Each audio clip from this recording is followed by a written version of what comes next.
巨响传来之际，雷霆四散的同时，这方大地也是剧烈的颤动了起来，而那刺耳的轰鸣之中，却也掺杂着楚风的哀嚎。与此同时，所有人的目光都是凝聚在了楚风的身上。雷霆击中了楚风，只是一瞬间，楚风便已面目全非，皮肉都被烧焦了，身体散发出烧焦的味道。但让楚风发出哀嚎的，绝对不是这肉身的痛楚，而是来自体内的痛苦。这天雷竟直奔楚风的血脉而来，那血脉进入楚风的血脉，便立刻消散。但在那一刻，楚风却感受到了难以承受的痛苦。楚风在那一瞬间明白了这天雷的厉害。天雷并不会对楚风那9只雷霆巨兽产生威胁，但却会对楚风产生威胁。当他进入楚风身体，进入血脉的一瞬间，不仅会去撕裂楚风的血脉，还会撕裂楚风的灵魂。若是被他得逞，楚风的血脉之力不仅会消散，楚风的灵魂与肉身也会消散。所以楚风的灵魂与血脉是相连的，二者破其一，楚风都要死。这感觉，然而在感受痛苦的那一刻，楚风却是心中一动。当血脉与灵魂被同时撕裂之时，他竟感觉到了不一样的东西。那东西传自血脉深处。起初楚风还不确定，因为那感觉一闪而逝。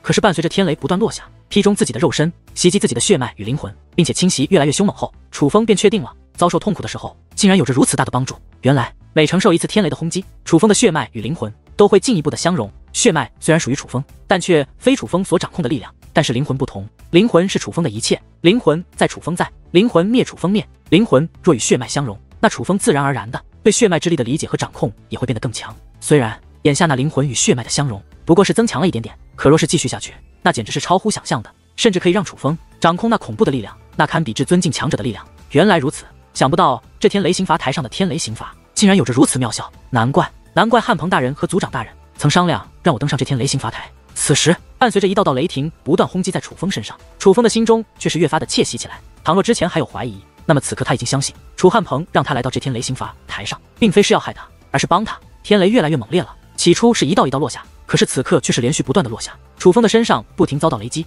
雷光四射，人们已经看不到楚风了，只能听到楚风那悲惨的叫声。楚风虽然已经知道天雷的秘密，可是他此刻发出的惨叫却不是假的，而是真的。想让血脉与灵魂相融，是要付出代价的，这代价便是承受天雷的折磨。其实道理与身法玄功一样，承受得住便实力增强，承受不住便魂飞魄散。这是真正的在死亡的悬崖上修行，进一步踏空而行，退一步便将坠入万丈深渊。此时楚风具体的状况人们都不知晓，楚宣正法等人深深的为楚风捏了一把冷汗，而楚汉卿和楚汉悠悠等人表面一脸怒容，但是心中却是高兴的很。毕竟自古以来能够在那天雷刑罚台支撑最久的也不过是1日而已，所以哪怕楚风现在能够支撑得住，他们也并不担心。毕竟这惩罚才刚刚开始，楚风就已经惨叫成了这个样子，在他们看来，楚风也许连1日都支撑不了。只是事与愿违，时间转瞬即逝，距离楚风第一次登上天雷刑罚台开始，已经过去了足足5日时间。大人，这可怎么办啊？那楚风被天雷接连不断的轰击，已经过去了整整5日，虽然他的惨叫就未停过，并且也不像是装的，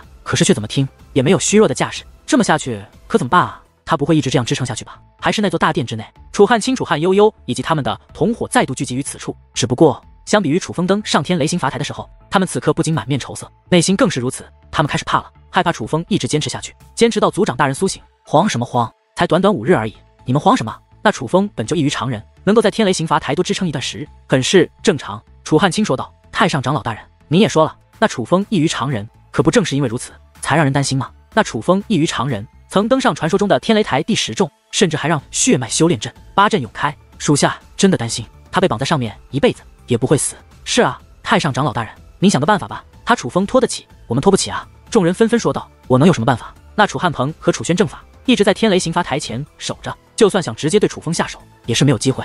楚汉卿也甚是无奈，那怎么办啊？这样等下去，族长大人迟早会苏醒，那个时候我们可就要倒霉了。听得楚汉卿这样一说，众人则是更加惊慌了。你们可真是一群胆小如鼠却又无能的家伙，也难怪你们会被楚风一个小辈耍得团团转。就在此时，一道充满羞辱的声音响起，与此同时，一道身影也是凭空而现。看到这个人，众人下意识的心中一惊，因为这个人长得与楚风一模一样。但是很快他们便反应过来，这个人绝对不是楚风，真正的楚风还在天雷刑罚台遭受天雷轰击之苦，这个人自然便是冒充楚风帮他们毒害族长大人的冒牌货。众人本就心中憋闷，见这个冒牌货这样羞辱他们，自然甚是不爽。一位盛怒之下，干脆站了出来，指着那冒牌货的鼻子怒斥起来：“放肆！你一个傀儡而已，有什么资格说我们？”然而那位话音刚落，只见冒牌楚风剑眉一竖，那位楚氏天族的族人便倒飞而去，落地之时满嘴鲜血，身负重创。见此一幕，众人皆是神色大变。要知道那位受伤的族人可是5仙巅峰，而那冒牌楚风竟然能连手都不动一下，只是意念之间就让5仙巅峰身负重创，那说明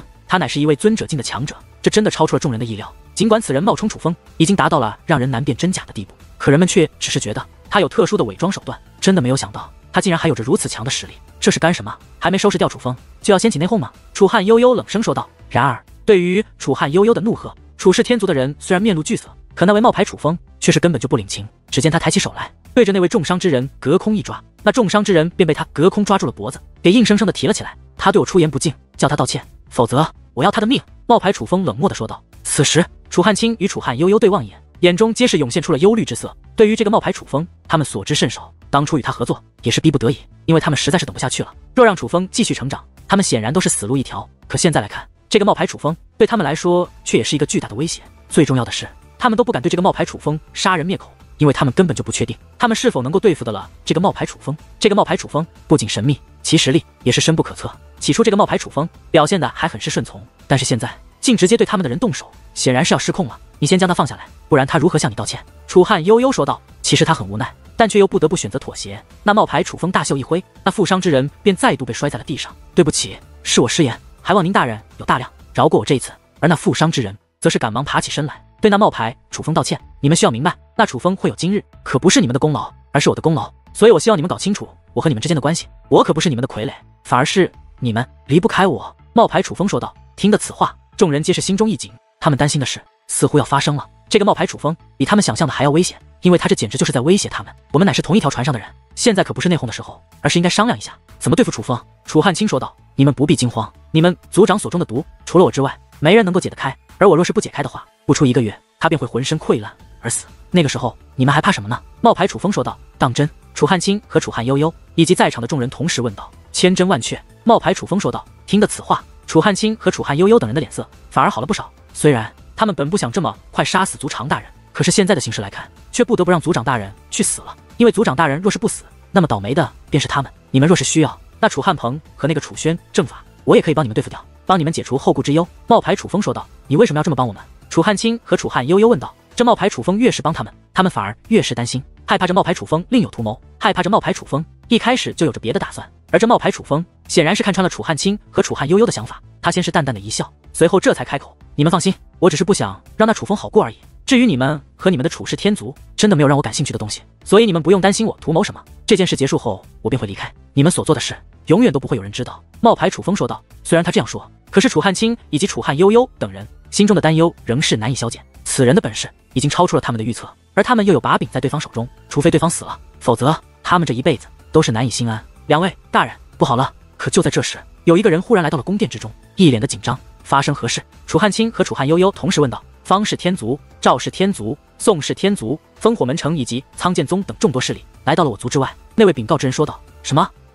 他们一起来到我楚氏天族是为何事？此时，楚汉卿以及楚汉悠悠还有在场的所有楚氏天族族人皆是一头雾水，同时又感到阵阵不安。方氏天族不用说了，这一直是他们的竞争对手。楚氏天族和方氏天族注定要有一战，而除了方氏天族外，那赵氏天族、宋氏天族、烽火门城和苍剑宗也都是一方上界的霸主势力，实力都不比楚氏天族弱。眼下这么多势力一同来到他楚氏天族，显然不是什么好事。方氏天族说，当初的约定已经到了。那位禀告之人说道。什么？此时众人更是一脸茫然，因为他们根本就不知道楚氏天族与方氏天族之间的那场约定。大人，据说是这样的。那位禀告之人在此之后便将这件事情的始末告诉了他们。竟然还有这样一回事！听得此话，包括楚汉卿以及楚汉悠悠等人在内的所有族人都是倍感吃惊。对于这件事，他们简直毫无准备。这件事情是新域主界主持的，那可有看到新域主界的人？楚汉卿问道。并未看到新域主界的人，但是却有一辆方氏天族的战车，战车有守护结界，属下看不穿，不知道新域主界的人是否在那战车之内。禀告之人说道。这可不妙了，难怪族长大人会在这个时候带着楚风回来，显然他是打算让楚风出战的。此时楚汉卿也是眉头紧皱。太上长老大人，这下怎么办？那方氏天族方化龙可不是省油的灯，之前便听闻他乃是6品武仙，现在搞不好已是7品武仙。我族之内除了楚风，没人可与他抗衡。此事关系到子树凡界的归属，我等不容有失，否则会被后人唾骂。要不然将那楚风先。得知事情经过后，人们才意识到楚氏天族能与方氏天族抗衡的小辈只有楚风一个人。虽然他们都希望楚风死，甚至连庇护楚风的族长大人他们都想弄死，可是关于自己的名誉，他们还是想守护的，不可以。好不容易将那楚风送上了天雷刑罚台，怎么能放他下来？何况就算放那楚风下来，他也不可能是方化龙的对手。楚汉卿摇头说道。这件事情可不是你我能决定的，事关子树凡界的归属，楚汉鹏绝对不会轻易将子树凡界让出去。就算你我不想放下楚风，楚汉鹏也许也有此意。楚汉悠悠说道。听得此话，楚汉卿心中一紧，其实他很害怕让楚风出战。倘若楚风出战失败倒也罢了，若是楚风出战赢了的话，那可就大功一件。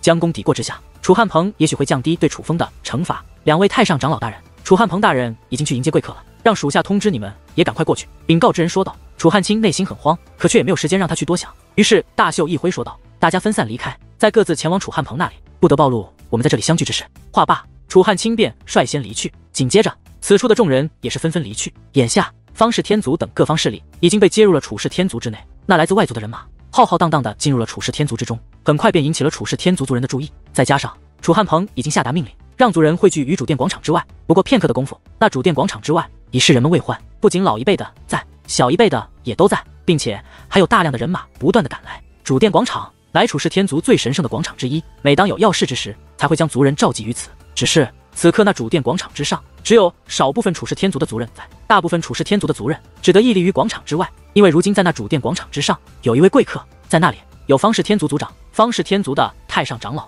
除了方氏天族的大人物们外，还有赵氏天族族长、宋氏天族族长、烽火门城城主、苍剑宗宗主，这些人可都是大名鼎鼎的人物，无论是身份还是地位都很高。楚氏天族除了族长大人外，便唯有楚汉鹏能与他们平起平坐，但这些人却并非是那位大人物。那位大人物还在方氏天族的战车之中。唰，终于10几道身影自那战车之中走了出来。这些人个个气息不凡，一看便知不是寻常之辈，乃是修武高手。而为首的那位更是让人不敢轻视，那是一位白发苍苍的老者，身材挺拔，竟有3米有余，那个体型根本不像是一个苍老之人，就连面容也是颇为饱满。这位老者一脸的凶相，让人看到他的长相便心生畏惧，而他腰间的令牌更是令在场的所有楚氏天族族人心头一紧。星域主界，天哪，星域主界的人怎么也忽然来到了我楚氏天族？这到底怎么回事啊？此刻楚氏天族的众人内心非常慌张，尤其小辈们，他们看到各族的大人物就已经很是不安了。当看到星域主界的人之后，更是吓得不轻。毕竟星域主界那可是整个祖武星域的主宰者。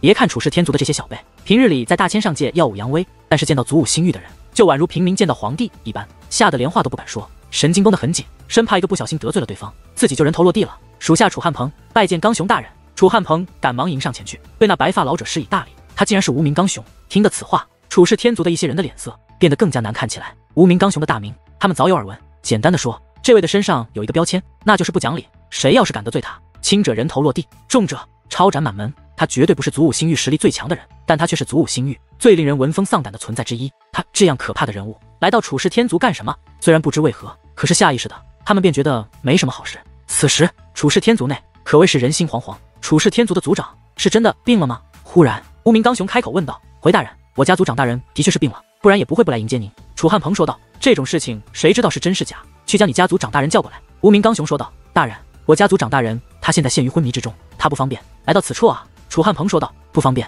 除非死了，否则我想不到他有何不方便。无名刚雄目露怒意，眼见着无名刚雄竟然动了怒，楚汉鹏也是面露惧色，可却又不知如何是好。毕竟楚氏天族族长如今身中剧毒，他实在不方便将身中剧毒的族长大人暴露在方氏天族族长的面前。毕竟方氏天族可是楚氏天族的敌对势力，我相信楚氏天族不会欺骗我们，你又何必难为人家？可就在这时，自那战车之中竟然又传来一道声音。当这道声音响起之后，莫说星域主界的其他人赶忙规矩的站到一旁，下意识的在战车通往此处的方向让出了一条道路，就连那无名刚雄镜也是站在了一旁。此时人们下意识的便将目光投向了那辆战车，下意识的已经意识到，似乎祖武星域来的大人物还不止无名刚雄。而就当无名刚雄等人站到两侧之后，自那战车的方向果然又出现了一道身影。这是一名中年男子，一头黑发如墨染的一般盘于头顶之上，他的穿着很是朴素，可却是气宇不凡。明明是中年的模样，可是那精致的轮廓却又给人一种清秀的感觉。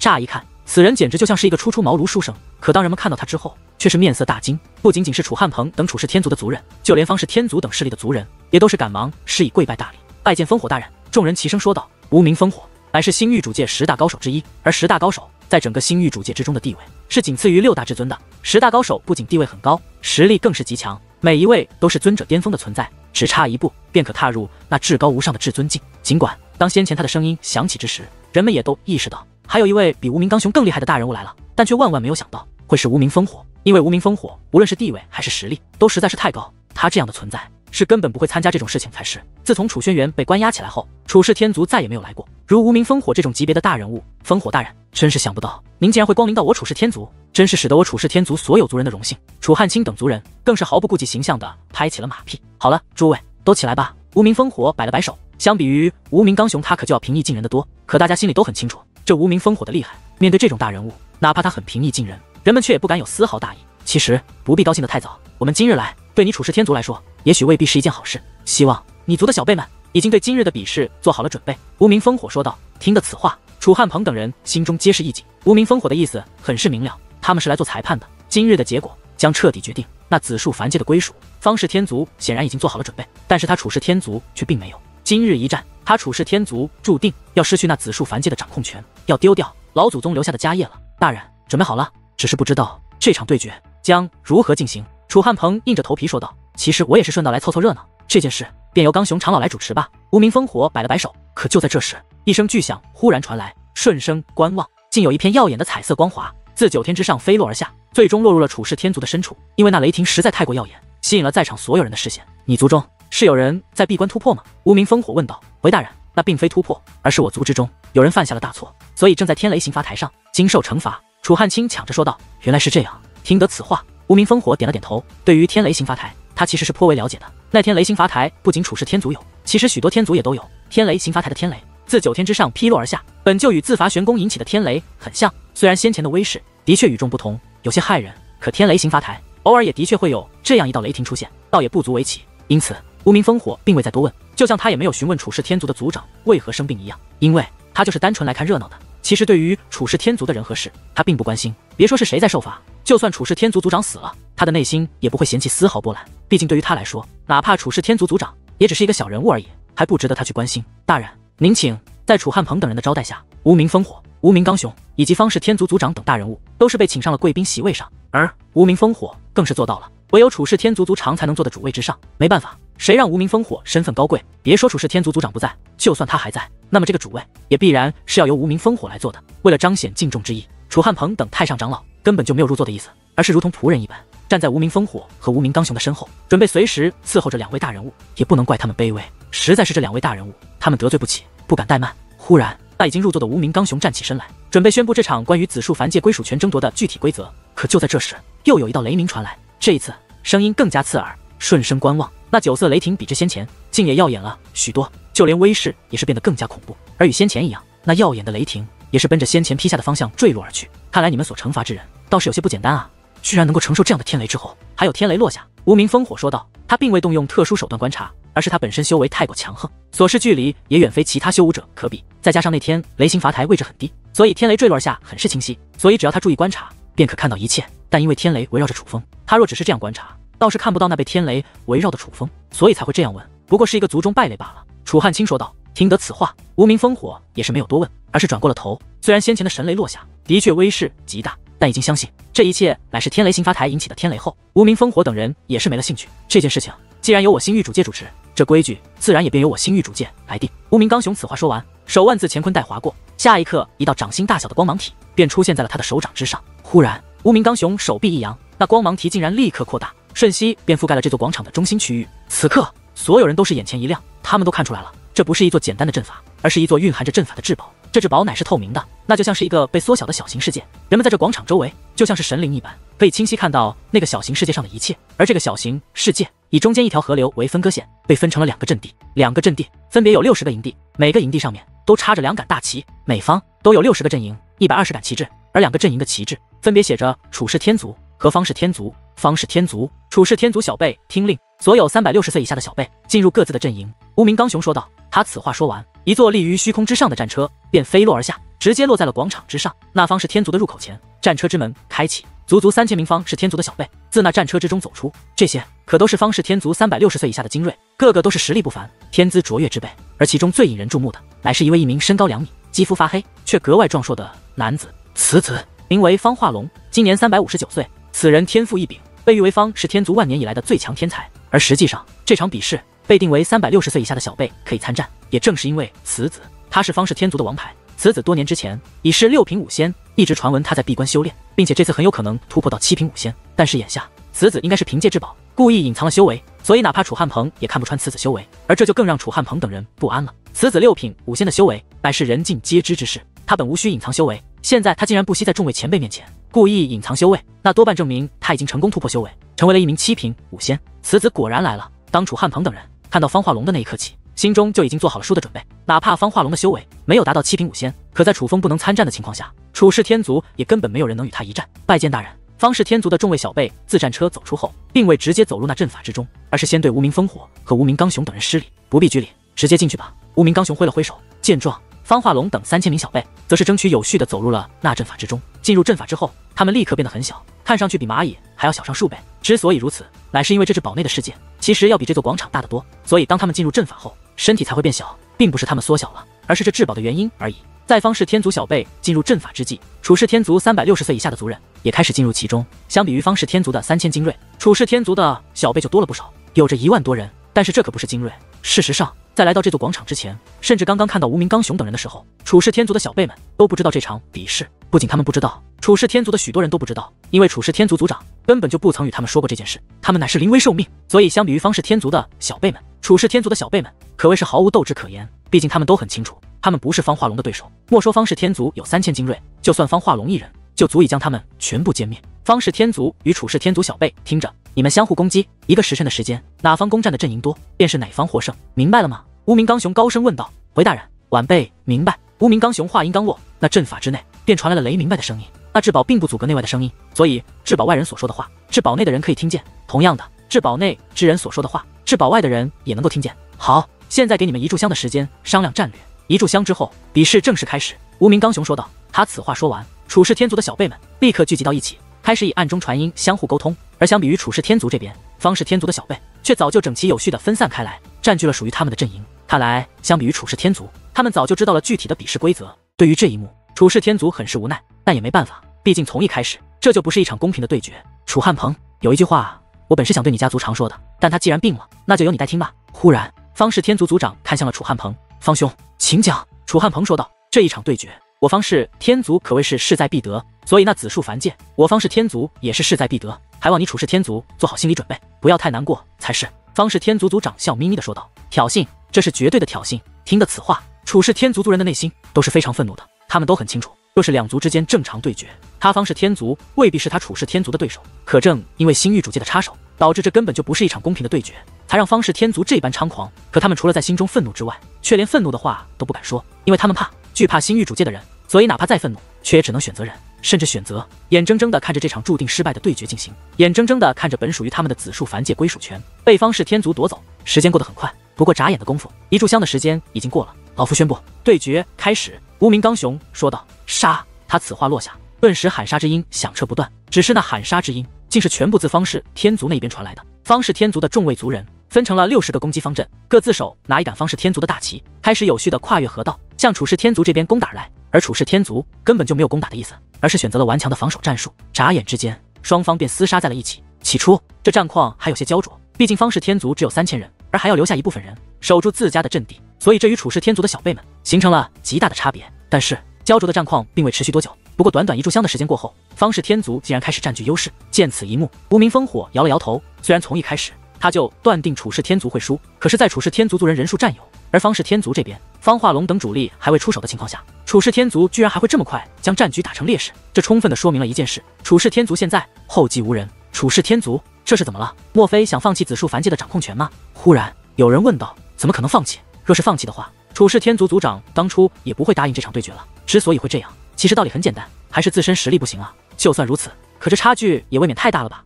方氏天族这边，方化龙小友可还没有出手呢呀，根本无需出手，双方差距实在天大，方化龙小友根本不需要出手。楚氏天族也是必败无疑啊！想当年楚氏天族是何等威风，想不到今日竟会落入这般田地。阵阵讽刺的声音不断传来，是那些跟随方氏天族一同来到此处的势力们，他们根本就不在乎楚氏天族族人的脸面，也不怕楚氏天族生气，毕竟他们来到这里就是来看楚氏天族的笑话的。此时楚氏天族族人内心充满了愤怒，这种情况下，有人开始向楚汉鹏暗中传音：汉鹏大人，咱们不能就这样放弃子数凡界的掌控权，否则对不起列祖列宗，将楚风放下来吧。有楚风在，就算输，我们也不会输得这么丢人啊。那些暗中传音的人其实也并没有对楚风抱有太多期望，当看到方化龙那7品武仙的修为后，他们便知道就算楚风能参战，他们也是输定了。可是他们却知道，楚风若是出手，至少方氏天族的那些小喽啰们都不是楚风的对手，方氏天族那边应该唯有方化龙才能击败楚风。虽然最终的结果一样，都是败，可至少不会像现在这样。败得这么彻底，这么丢脸。然而，对于那些暗中传音，楚汉鹏却只回应了一句话：楚风已经快被折磨死了，现在去让他参战，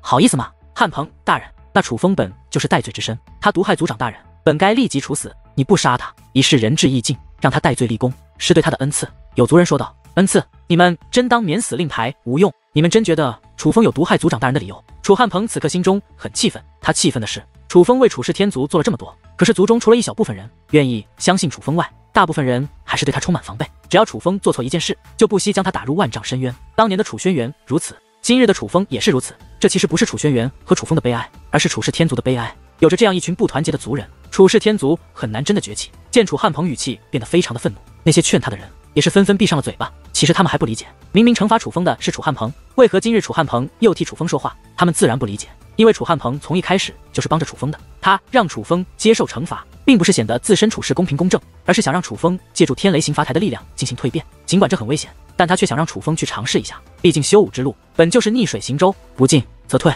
若想只是一心想着平安，那这样的修武者永远也不会有太大的进步，并且也得不到所谓的平安。他们注定将被强大的修武者所践踏、所压制。此时战况已经越来越差，楚氏天族如果之前还有一丝希望，那么此刻他们心中的那一丝希望也都熄灭了。然而却没有人知道，此刻在那天雷刑罚台前，却有一个不速之客已经到来。是谁？楚轩正法一直看守在天雷刑罚台前，他感受到了一个不属于他楚氏天族的气息，于是立刻怒喝一声：你们楚氏天族还是人吗？楚轩正法所他凝视的方向传来了这样一道声音。与此同时，那声音传来的方向，空间一阵扭曲，随后一道身影便自那空间之中浮现而出。看到这位负责看守此处的所有楚氏天族族人，都是亮出兵刃，如临大敌，同时又面露惊恐之色。前辈，是您来这里做什么？楚轩正法惊呼出声，他也是没有料到这位会来到此处。我是来带走楚风的。那位说道。此时站在天雷刑罚台前的，乃是一位老妇人。这位老妇人气息极强，乃是一位三品尊者，而他在大千上界也是有着一个特殊的身份，那便是幻梦血族族长。幻梦血族族长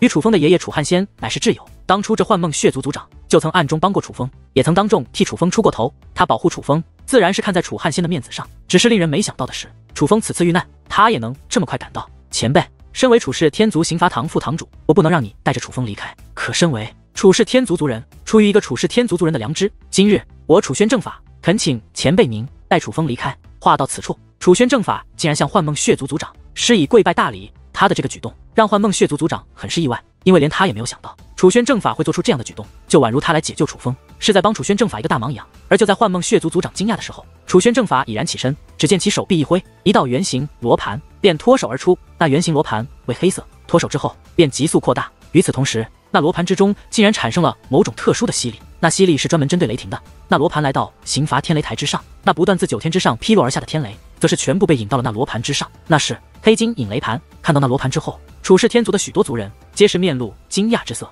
这黑金引雷盘乃是专门用来挡天雷的，但也只能挡住一瞬间而已。可哪怕只能抵挡一瞬间，却也需要极大的精力和不菲的宝物来打造，价值连城，并且可遇不可求。而这黑金引雷盘在楚氏天族内，除了族长大人外，便唯有楚汉鹏有。楚轩正法此刻丢出去这个，便是楚汉鹏交给他的。楚汉鹏要楚轩正法看着楚风，若是楚风支撑不住，出现生命危险，立刻使用这罗盘将楚风给解救下来。所以当看到那黑金引雷盘的一刻，人们便已经明白了一切。而在众位族人惊叹之际，只见楚轩正法身形一动，便消失在了原地。当他再度回到先前所站立方位的时候，他的怀中已是多了一个人，此人便是楚风。然而几乎就在楚风被楚轩正法解救出来的那一刻，那挡住天雷的黑金引罗盘便粉碎了。但是天上的天雷并未持续多久，也不再继续轰落而下。其实这很正常，天雷刑罚台上面没有了人，天雷便不会落下。倒是此刻的楚风让在场的众人感到心疼。此时的楚风早就衣衫尽毁，莫说是面容，他整个人都被雷霆烧得如同焦炭一般，连一寸肌肤都看不到，而气息更是虚弱的很。我来为其医治。楚轩正法本想为楚风疗伤，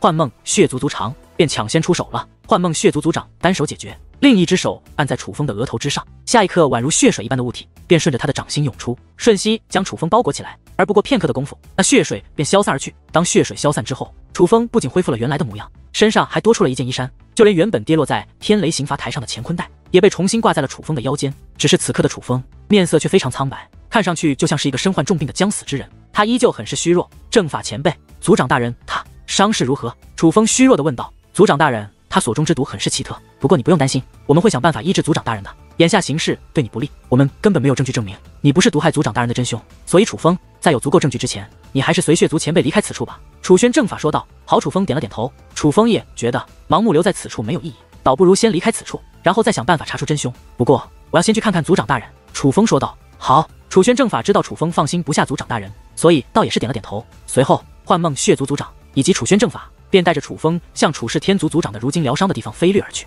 可在这途中，楚风却是不可避免的看到了广场上的一幕。前辈，莫非与方氏天族的对决已经开始了？楚风问道。他之前在天雷刑罚台上承受着道道天雷劈身的痛楚，根本没有过多的精力注意到外面发生的事。但看到广场上的阵势，楚风却猜到发生了什么。是的，楚轩正法倒也没有隐瞒。前辈，放我下去。楚风说道。楚风，这楚氏天族如此待你，你还想为他们出战？你是疯了吗？幻梦血族族长凝声问道。看得出来，他很不希望楚风帮助楚氏天族。前辈，我父亲曾对我说过，无论何时，我们都是楚氏天族的族人。的确，今日有族人要害我，但这不是楚氏天族的错，更不是楚氏天族先祖的错。那些害我之人，我定不会轻饶。但老祖宗留下的基业，我更不能眼睁睁地看着他被外人夺走。楚风说道。楚风此话一出，莫说楚轩正法，就连幻梦血族族长也是神色一动。此时，下方的众人目光都凝视在广场之内的战场之中，所以根本没人注意到楚风等人靠近。眼下，方氏天族自家的60个阵营全部守住，而楚氏天族阵营已经被其攻下59个。那浩瀚的战场之上，竖立着120杆战旗，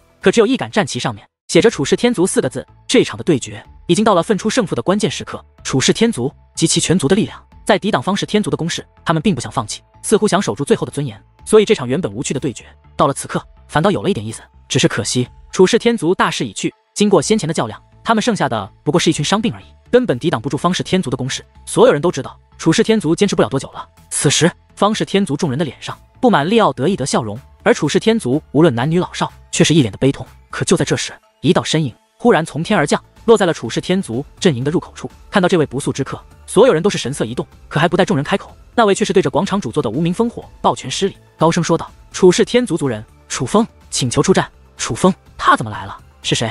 是谁将他放出来的？来人，给我将他拿下！看到楚风之后，楚汉卿等人顿时面露惊色，说话间便将威压释放而出。不仅是他出手了，那些痛恨楚风又惧怕楚风的人，几乎在同一时间全都出手了。滚滚威压如同无形的浪潮，自四面八方向楚风倾袭而去。那个架势哪里是要将楚风拿下这么简单？这根本就是要楚风的性命！忽然道道巨响自楚风周围传来，原来楚汉卿等人的威压还未靠近楚风，便被一股更为强大的威压给挡了下来。我看谁敢动他！紧接着数道身影也是从天而降，落在了楚风周围，如护卫一般，将楚风护在了中央。那是刑罚堂的人，而为首的便是楚轩正法和幻梦血族族长。楚轩正法，你这个叛徒竟然勾结外人，果然毒害族长大人，与你有关。汉鹏大人，我请求您立刻将楚风和楚轩正法等叛徒诛杀，以除后患。当看到幻梦血族族长后，楚汉卿显得更加慌张，因为他很清楚，凭借他的实力，根本就不是幻梦血族族长的对手。幻梦血族族长要救走楚风，他拦不住，而他更清楚，若是今日楚风被救走，那以楚风的天赋，绝对后患无穷。所以被逼无奈之下，他只得将所有希望寄托在楚汉鹏的身上。唯有楚汉鹏能与幻梦血族族长抗衡，都给我安静！可就在这时，一道怒喝忽然响起，下一刻，所有人都是赶忙闭上了嘴巴，因为那声怒喝传自无名烽火。此刻，无名烽火几乎无视了所有人，他的目光凝聚在楚风身上，打量一番之后，才问道：“你说你叫楚风？”回大人，晚辈正是楚风。楚风抱拳说道：“那楚轩辕是你何人？”烽火无名问道：“楚轩辕是我父亲。”楚风说道。楚风此话一出，无名烽火倒是还好，可是方氏天族以及道场的其他势力，脸上或多或少的都是涌现出了震惊之色，一时之间议论纷纷。楚轩辕之子竟然真的活着，看来传闻倒是真的。无名烽火点了点头。其实，在祖武星域的东方，楚风还活着的消息已经渐渐传开，大家都有所耳闻，但毕竟只是传闻，大家都是半信半疑的。这也是为何当他们见到楚风后，仍会感到惊讶。毕竟这可是楚轩辕的后人，传闻中早就死了的人。你是楚氏天族族人，自然有资格为楚氏天族而战。进去吧。无名烽火摆手说道：“大人，不可呀！”可就在此时，楚汉卿却是赶忙开口阻拦：“为何不可？”无名烽火眉头微微皱起，脸色有些不悦：“大人，事到如今，我们也不得不如实相告了。其实我族长并未生病，而是身中剧毒，而那下毒者正是这楚风。”情急之下，楚汉卿把一切说了出来。而他此话一出，包括方氏天族在内的许多人也都是倍感意外。毕竟族人毒害族长这种事情实属罕见。但是相比于旁人，无名烽火却很是平静，而是继续问道：“那么先前在天雷刑罚台遭受惩罚的，便是他？”回大人，正是他。楚汉卿说道：“难怪他看起来如此虚弱。”无名烽火说道，随后对楚风摆了摆手，说：“进去吧。”大人不可呀，此子大逆不道，罪过滔天，他没资格为我族而战，理当立刻处死。楚汉卿继续阻拦。事到如今，性质已经变了，他更不能容许楚风在无名烽火面前展现自己，那样对他们很是不利。闭嘴！可他此话刚刚落下，无名烽火却是怒喝一声：“且指着楚汉卿怒喝道：“他做过什么我不关心，我只关心我自己所看到的。而我所看到的，便是你们视他为叛族之人，以天雷这样的重刑来惩罚于他，要置他于死地。而他明明已经脱困，大可直接离开，但他没有，不仅没有，反而来到你们这些想置他于死地之人的面前。他之所以这样做，乃是因为他认为他是楚氏天族族人，想守住你族老祖宗留下的基业，所以哪怕冒着被你们斩杀的风险，他也要挺身而出，为族而战。一个小辈，为族尚可如此，而你们又做了什么？对于这场对决，你们有准备吗？对于你族老祖宗留下的基业，你们在乎吗？”无名烽火的声音比雷鸣还要刺耳，那声音落入楚氏天族众族人的耳中，更是让许多人心生惭愧。我说他有资格，他便是有资格，谁敢说他没有？无名烽火再度高声问道。这一声怒喝，天地都是为之一颤，在场之人的内心更是被吓得瑟瑟发抖。这可是星域主界10大高手之一，真正的尊者境巅峰的存在，谁敢违抗他的话？此时，包括楚汉卿在内，所有人都闭上了嘴巴，没有人敢再多言半句。多谢大人。而楚风则是对无名烽火施礼后，便直接走入了那座至宝的世界之中，并且很快便来到了楚氏天族那仅剩下的唯一一座阵地。楚风虽然成功走入了大阵之中，只是他周围的楚氏天族族人却不像是战友，更像是敌人，看他的目光之中充满了敌意。楚风，族长大人待你那么好，你却毒害于他，你真是丧尽天良，猪狗不如。如今有假惺惺的装好人，你简直太不要脸。我是不会与你这种人合作的，对，我们不会与你合作的。就算放弃这场对决，我们也不与你这种人并肩作战。要装你自己装吧，老子不陪你玩。很快，那些楚氏天族的小辈们便开口了，他们竟然直接对恶语相向，他们都已经相信，也接受了楚风毒害族长大人这件事，所以对楚风非常的痛恨，自然不愿意与楚风并肩作战。所以，当他们说完此话之后，不仅纷纷走出战圈，还走出了那大阵，回到了广场之中。他们为了不与楚风并肩作战，竟真的放弃了这场对决。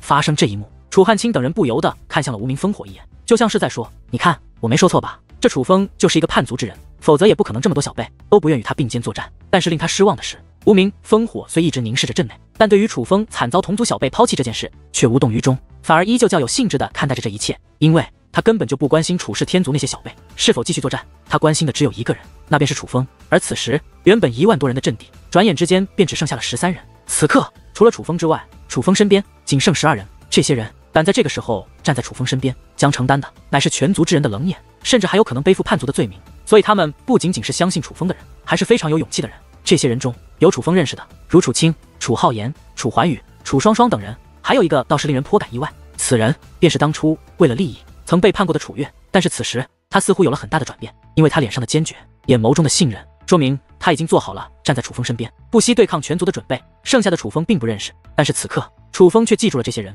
这可都是在他最艰难的时候还选择相信他，愿意站在他身边去面对全族冷眼的人。先前那1万多人都挡不住我们，现在就凭你们14个人还要坚持吗？就在这时，方氏天族之中一位族人忽然开口了，而他此话一出，那方氏天族的众位族人则是同一时间哄堂大笑起来，并且难听的话语如暴风雨一般向楚风等人倾袭而来。就在此时，楚风忽然将那插在阵地上的族旗拔了起来，他肩抗族旗，一步一步向方氏天族的大军走去。见到这一幕，所有人都是神色一动，心中不忍泛起了嘀咕：这楚风不坚守阵地，反而拔旗前行，放弃了最后的阵营，莫非是要投降不成？就在众人猜测不定之时，楚风已然来到方氏天族的大军之前，他目光如炬，根本就不像是要投降的架势。忽然，楚风转身看向了身后的楚清等人，说道：多谢你们愿意帮我，但是今日这一战，你们无需出手。这家伙什么意思？楚风此话一出，方氏天族的众人有些发懵，没明白楚风的话中之意，可还不待他们反应过来，楚风已是将目光投向他们，且凝声说道：因为对付你们，我楚风一人足矣。楚风此话一出，莫说方氏天族和方氏天族请来的众人，就连星域主界和楚氏天族的许多人都是一惊。楚风再强，可对方却有方化龙这样的存在，楚风怎能说出如此大话？哈哈，这楚轩辕之子有没有毒害楚氏天族族长，我是不知道，但是他这说大话的本事，倒是一让我尝了见识。忽然，有方氏天族的族人大笑起来。在此之后，那赵氏天族、宋氏天族、烽火门城、苍剑宗等势力的人也是随之大笑起来，他们笑得很是欢乐，就像是听到了一个天大的笑话。就连星域主界的无名刚雄，嘴角也扬起了一抹讽刺的弧度。在他们看来，楚风就是一个笑话，哪怕他是楚轩辕之子，可他们其实也并未真的将楚风放在眼里。可就在这时，楚风衣衫一动，随后一股劲风自楚风身体散发而出，刹那间，方氏天族的2000余精锐，如同遇到了飓风的落叶一般，瞬间被吹得漫天而起。不过顷刻之间，他们已经飞出数万米，落地之时，无一不是哀嚎连连，已然丧失战斗之力。那差点将楚氏天族上万小辈击败的方氏天族精锐，只在眨眼之间便被楚风掀翻在。天哪，这楚风他！而这一刻，在场之人，无论是星域主界还是方氏天族，包括楚氏天族的众位族人在内，皆是一脸震惊。尤其是方氏天族等众人，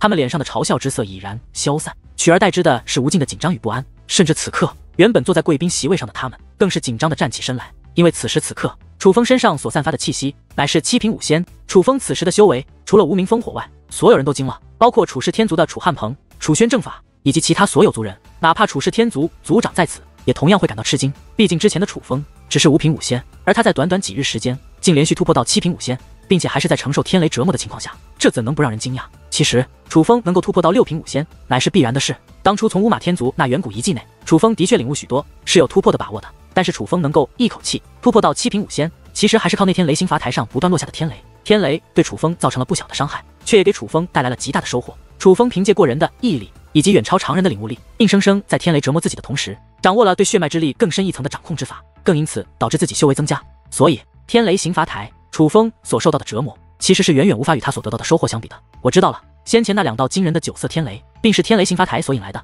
而是楚风突破所引来的神雷。他是在天雷刑罚台上顿悟的突破之法，并且连续突破，才有了今日的修为。忽然有人惊呼一声，那是楚氏天族的族人。什么？在天雷刑罚台上？这怎么可能？